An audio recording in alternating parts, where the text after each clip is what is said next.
subscribers, welcome back to The Way We're Gourmands. This is Keith. Today we're going over one of my favorite topics, food. More specifically, porterhouse steak. Marriage of two great cuts of meat, New York strip on one side, filet mignon on the other, marriage made in heaven. The texture difference, the flavor difference is just absolutely phenomenal.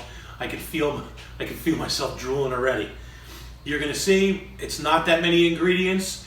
It's basically the steak, some salt, pepper, onion powder, garlic powder, and what I'm using is avocado oil because it can take a really high temperature, because after we get done with the sous vide and we go to sear it, we're gonna be using a screaming hot carbon steel pan and a blowtorch.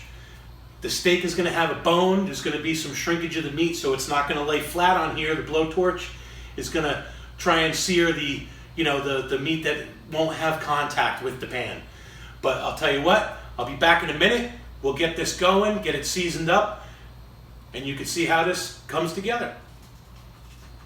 Okay, so the first thing we're gonna do is we're gonna brush this with a little avocado oil, just to give the seasoning something to stick to while we get it in the bag. And you're gonna want this on all edges, because this is a big piece of meat. It's a big piece of meat.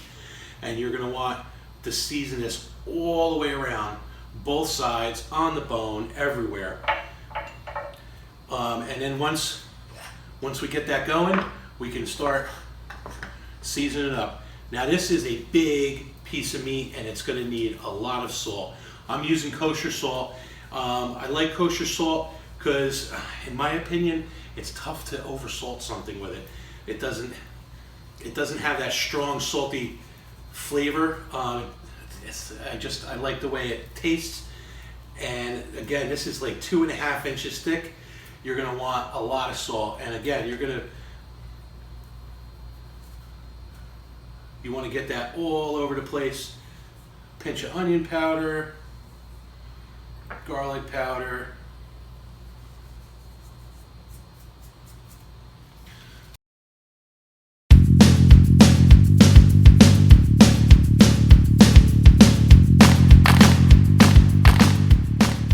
There, now we are seasoned, 360 degrees.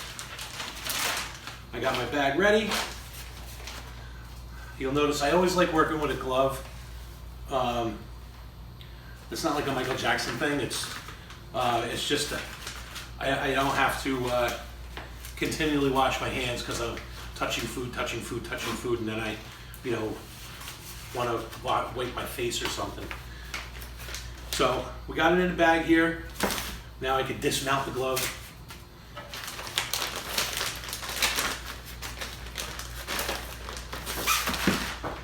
Be back in a minute. We're gonna get this vacuum sealed and we'll get it into sous vide. We can talk about temperatures in a minute. See you in a few.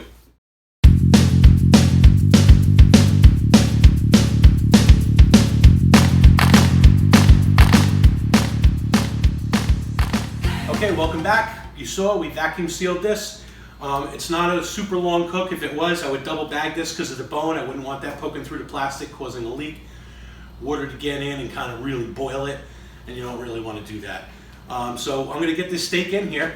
I have my sous vide machine set to 126 degrees, which is very rare. We like it that way in our house. You would obviously adjust the temperature of your sous vide to the level of doneness that you want. I think it's 139 or 139.5 is medium. 150 is well done. Personal opinion, I don't know why you would do that to a steak, but people like what they like. I'm not going to judge. Once it's done out of here, it's going to be in here for 2.5 hours. We're going to get this carbon steel pan screaming hot. And then I'm going to use more avocado oil because, like I said, it's got a really high smoke point. You don't need a lot, but I'll tell you what, it's really works well.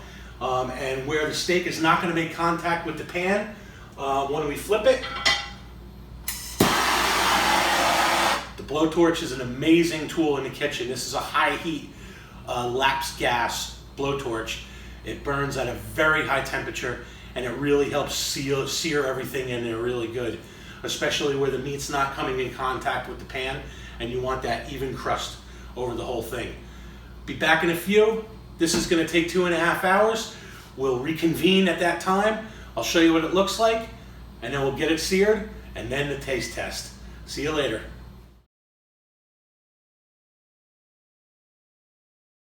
Hey, welcome back. Okay, so the steak has been in the sous vide for 2.5 hours at your desired temperature. Mine just so happens to be 126, which is a very rare piece of meat. So I'm going to pull this out. I'm going to show you what it looks like after it gets out of the sous vide. You can see it doesn't have any crust on it or anything like that. It really is not anything to look at this time. However, that is going to change. So let's get this out of the bag,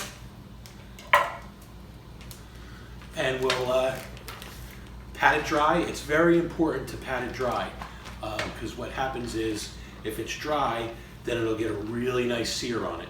If it is not patted dry, then essentially it's going to boil when you sear it, and it's not going to give it a really good color or crust on it. Now, you did add a lot of salt to this when it was cooking, and essentially with the vacuum, as it was heating up and the fibers were loosening up, it was kind of drawing the salt in. So what you're going to have is you're going to have a seasoned piece of meat that's seasoned well through. So you don't have to worry about adding any more to it or anything like that. So we're just going to make sure that we're dry all the way around.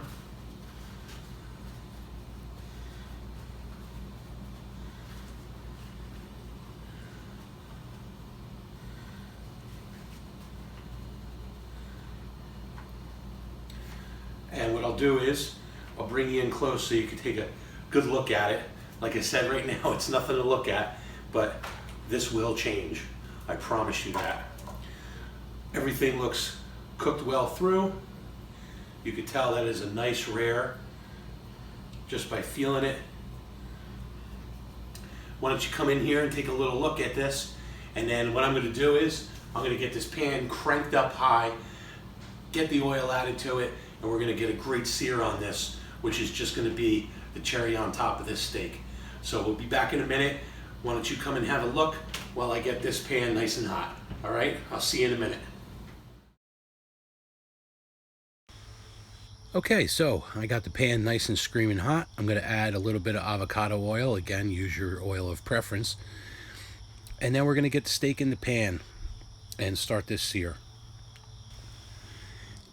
And in the pan, boop.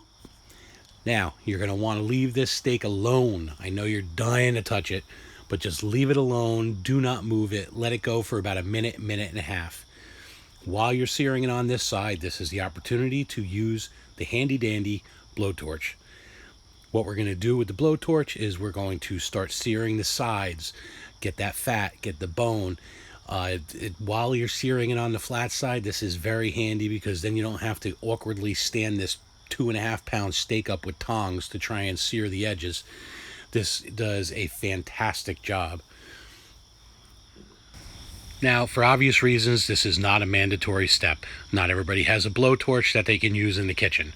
I happen to have one because I like using it. Now, once we're done with that, boop, we're going to flip this steak over. And now we get the opportunity to give it that even sear of the locations like in the center and closer to the bone that didn't have contact with the pan.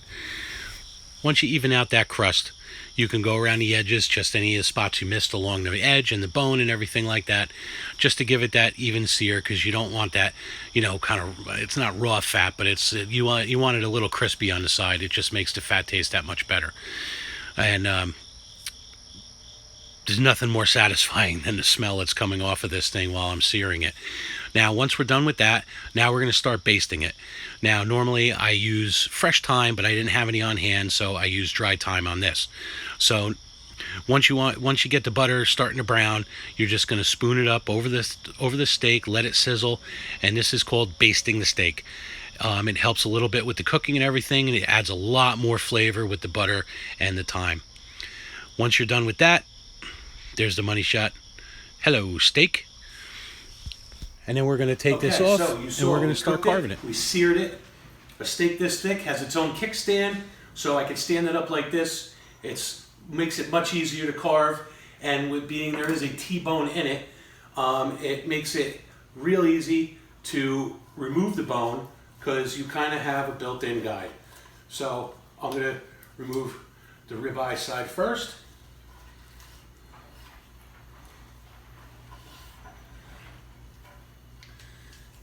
And then the fillet side. It's just that easy. There's a little bit of meat on there that you can kind of carve off and, you know, chew on while you're working. But for the most part, that's the majority of it. I'm going to give you the money shot here before I carve it up. But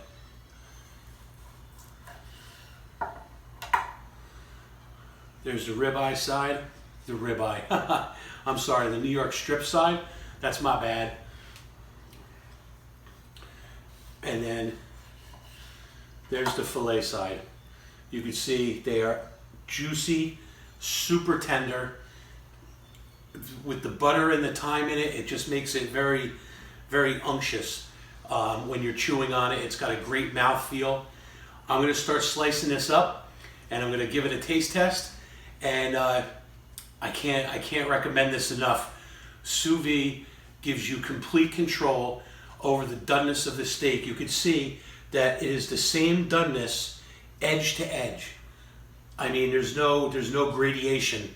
It's edge to edge, the same doneness that you desire, and it's super tender, super wonderful. I really hope you try this, and I can't wait to try it. So I'm going to right now, and that's a piece of the fillet side.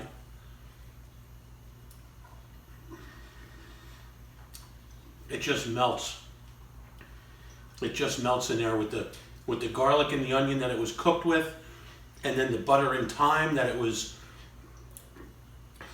cooked with in the pan when I seared it with the avocado oil. The avocado oil doesn't really have a huge flavor. It's pretty neutral. The reason I use it is, as you saw with the thermometer, I got the pan pretty hot, and I believe avocado oil has an 800-degree smoke point, so it helps with, you know, setting off the smoke alarms and everything. So I'm going to carve this up.